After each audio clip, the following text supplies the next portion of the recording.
kasih pemirsa, Anda masih bersama kami dalam Kominfo Newsroom. Pemirsa, pemerintah telah mengambil berbagai langkah strategis dalam upaya pengentasan kemiskinan ekstrim hingga 0% pada tahun 2024. Program-program pengentasan kemiskinan kerap mendapatkan stigma belum menjangkau target yang tepat karena kurangnya kolaborasi antara kementerian lembaga dan masih adanya ego sektoral.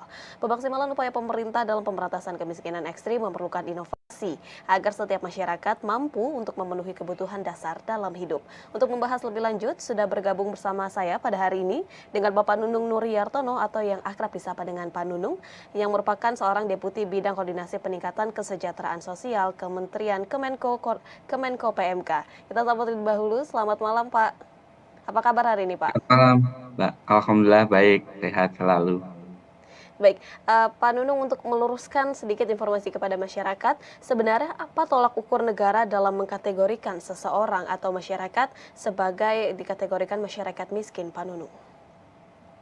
Baik, terima kasih. Ini yang perlu juga kita ketahui bersama bahwa apa yang menjadi tolok ukur untuk kita bisa melihat saudara-saudara kita itu berada dalam kelompok kategori miskin.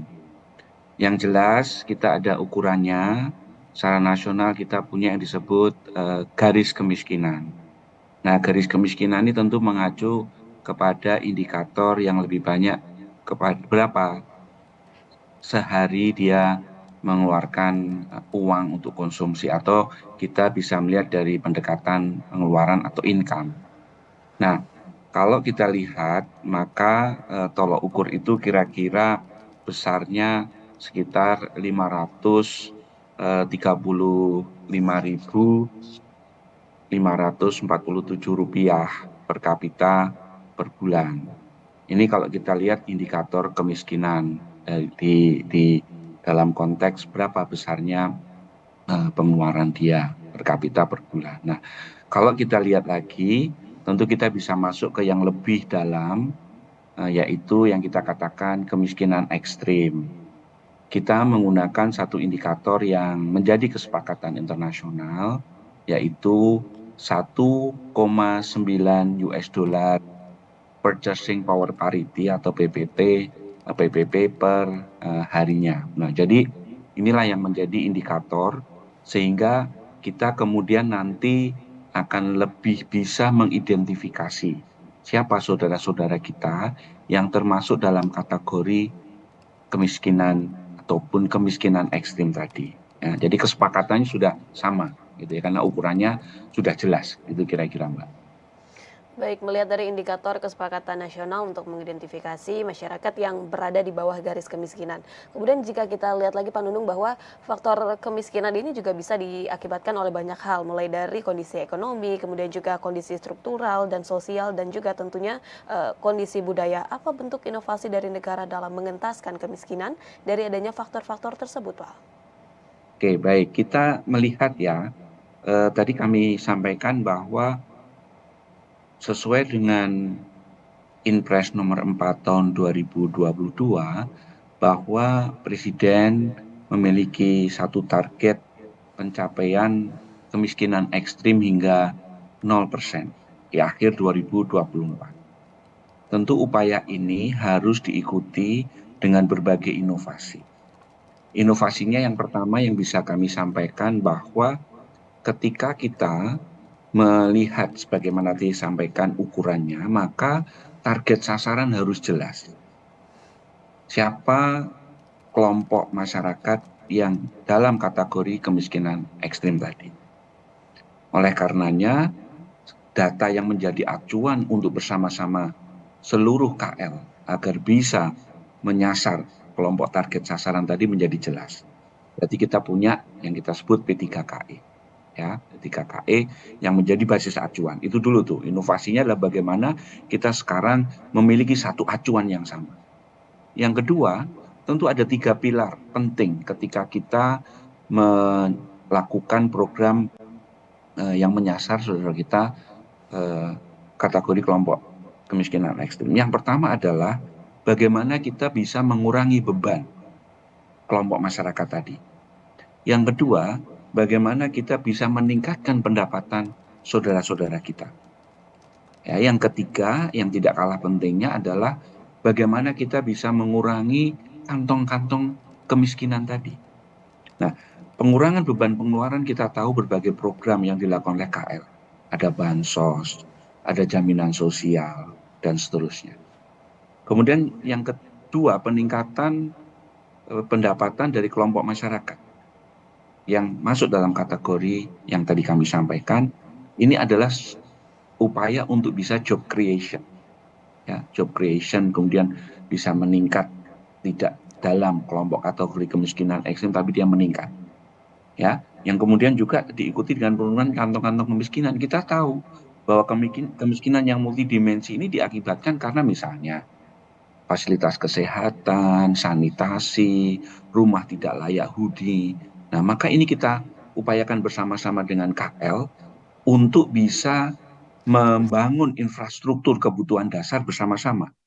Ya, dan progres yang kita lihat dengan inovasi-inovasi tadi, pentargetan yang jelas, maka arah dari upaya penurunan angka kemiskinan ekstrim ini sudah terlihat. Ya, BPS merilis data bahwa angka kemiskinan ekstrim per September 2022 itu sekitar 1,74%. Kemudian Bank Dunia di Maret 2022 merilis juga berdasarkan angka Maret 2022 sebesar 1,5%. Yang sebelumnya di atas 2. Nah, berarti Inpres 4 2022 yang kemudian diikuti dengan berbagai aktivasi-aktivasi program untuk bisa menjalankan 3 pilar tadi itu berjalan, gitu ya. Dan kami melihat juga diikuti adanya satgas, ada satgas konvergensi. Jadi tidak mungkin kita bisa mendorong, mengentaskan saudara kita naik kelas, ya, kalau tidak ada konvergensi program. Jadi konvergensi program ini dilakukan bersama-sama dengan seluruh KL yang memiliki program-program untuk pengentasan kemiskinan. Konvergen programnya. Ya, tanpa konvergensi program itu tidak akan bisa kita mencapai target sasaran, tidak akan bisa menurunkan angka kemiskinan ekstrim. Saya kira itu, Mbak. Baik, bersama dengan kementerian lembaga bekerja sama melakukan inovasi untuk mengurangi beban dan juga tentunya meningkatkan pendapatan masyarakat dan mengurangi adanya kantong kemiskinan. Namun kalau kita ingin tahu lebih lanjut lagi Pak, mengenai daerah yang dijadikan pilot project dalam inovasi ini, daerah mana saja dan atau mungkinkah ada daerah yang dijadikan prioritas begitu Pak? Ya, baik. Berdasarkan Kemenko PMK, ada prioritas-prioritas target sasaran. Ya, kabupaten-kabupaten mana, kemudian wilayah-wilayah kecamatan mana, desa. Nah, oleh karena itu tadi, data P3KE ini sudah by name, by address, Mbak. Jadi sudah jelas targetnya di mana, sasarannya di mana, lokusnya di mana. Nah, tadi daerah-daerah prioritas itu juga sudah diberikan daerah-daerah prioritas sasarannya. Daerah-daerah prioritas sasaran ini sudah ada listnya di kabupaten mana, kemudian di kecamatan mana, dan seterusnya. Jadi kita sudah memiliki list daerah yang jelas. Nah, kemudian kalau kita lihat apakah ada pilot, tentu kalau kita cermati dari program Kementerian Sosial misalnya, ada PENA yang itu piloting untuk juga yang kita sebut graduasi. Ya, jadi graduasi dia sudah tidak lagi dalam kategori kelompok kemiskinan ekstrim kalau kita punya data. Jadi saya kembali sedikit ke yang inovasi tadi, data pemeringkatan kesejahteraan. Nah, data pemeringkatan kesejahteraan ini kemudian kita bisa lihat, terutama yang di desil 1, itu adalah kategori kelompok saudara kita masuk dalam kemiskinan ekstrim. Nah, ini dengan program graduasi dia sudah naik kelas. Tingkat kesejahteraan dia sudah naik, gitu ya. Nah, kita punya melalui Kementerian Sosial itu ada program yang disebut PENA. Nah, tentu ini juga melibatkan seluruh unsur KL, Mbak. Bahkan ya, tadi salah satu inovasi dan kreativitas berbagai unsur tadi, dan itu juga sesuai dengan Inpres 4 2022 melalui program-program CSR. Jadi keterlibatan BUMN swasta untuk bersama-sama.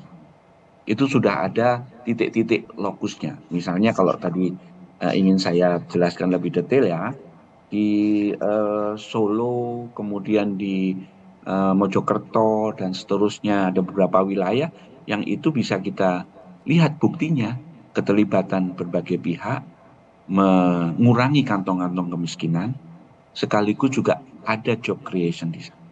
Saya kira itu, Mbak. Baik, sehingga ini Kementerian Kemenko PMK ini memiliki daftar atau list daerah prioritas yang menjadi sasaran, dan apakah sejauh ini menunjukkan angka penurunan begitu, Pak? Ya, jadi kembali ya, kalau kita lihat secara data yang kita miliki, baik itu di provinsi maupun kabupaten, itu terlihat jelas, Mbak, dari kurun waktu tertentu sejak ada Inpres 2022, ya, indikatornya adalah misalnya berapa banyak rumah tangga yang berada di desil 1, ya. Nah, itu dalam kurun waktu 1 tahun ini terlihat jumlah rumah tangga yang ada di desil 1 itu berkurang, ya. Berarti kan ini indikasi bahwa kerja bersama, kerja gotong royong untuk bisa menurunkan angka kemiskinan ekstrim di daerah-daerah prioritas itu menunjukkan hasil. Nah, jadi monitoringnya juga kita lakukan setiap saat, Mbak. Jadi bagaimana program itu dilakukan tepat sasaran atau tidak, kemudian apa yang harus kita lakukan, perbaikan, ya, ketepatan sasaran dan seterusnya. Itu menjadi hal yang tidak bisa kita pisahkan dari rangkaian keseluruhan untuk kita mengimplementasikan Impres 4 2022 tadi. Kira-kira begitu, Mbak. Baik, sehingga Kemenko PMK ini melakukan pemantauan dan juga melakukan evaluasi kepada masyarakat, dan tentunya bagaimana peran dari Kemenko PMK sendiri, Pak, untuk terus mempercepat pergerakan dalam pengentasan kemiskinan ekstrim, mengingat tahun 2024 ini akan segera tiba begitu, Pak. Baik, baik. Tadi kami sampaikan ada yang kita sebut Satgas Konvergensi. Ya, Satgas Konvergensi ini juga melibatkan berbagai KL yang memastikan bahwa seluruh program itu betul-betul menyasar target yang sama. Ya, jadi kementerian-kementerian memiliki program itu. Apalagi tadi sekali lagi saya garis bawahi ada satu list by name by address yang itu juga dimanfaatkan oleh seluruh KL dan juga daerah, Mbak. Jadi daerah ketika ada program komplementari programnya, ya, jadi kan supaya tidak duplikasi programnya, ya, daerah juga memiliki alokasi anggaran yang digunakan untuk penanganan kemiskinan ekstrim, maka sinergi ini terlihat gitu ya. Dan dalam beberapa waktu terakhir ini beberapa kabupaten melakukan audiensi kepada kami, dan kami sampaikan, kami tunjukkan hal-hal ketika daerah menyasar targetnya, apa yang harus dilakukan. Ya, juga konvergensi dari berbagai program dari KL itu dikoordinasikan. Dan setiap saat Pak Menko ketika berkunjung itu juga melihat secara langsung, ya, capaian-capaian di daerah seperti apa gitu ya. Beliau sangat aktif untuk melihat dan memonitoring tidak hanya berdasarkan laporan dari KL, tapi langsung menyasar ke daerah-daerah prioritas tadi. Gitu, Mbak. Baik, dengan demikian Satgas Konvergensi dari Kementerian Lembaga ini memastikan bahwa program tersebut ini betul-betul menyasar target, dan adanya juga monitoring pencapaian atas yang program ini telah dijalankan begitu ya, Pak. Gotong royong dan bekerjasama pun telah dilakukan untuk terus mengentaskan kemiskinan ekstrim yang akan dicapai pada tahun 2024. Sekali lagi terima kasih banyak Pak Nunung telah bergabung bersama kami, Pak, dalam program Kominfo Newsroom. Salam sehat selalu Pak Nunung. Terima kasih telah Terima berbagi. kasih, Mbak. Salam sehat selalu. Dan pemirsa, demikian dialog kami bersama dengan Pak Nunung Nuriantono selaku Deputi Bidang Koordinasi Peningkatan Kesejahteraan Sosial Kemenko PMK. Kami akan kembali dengan beragam informasi lainnya. Tetaplah bersama kami dalam Kominfo Newsroom.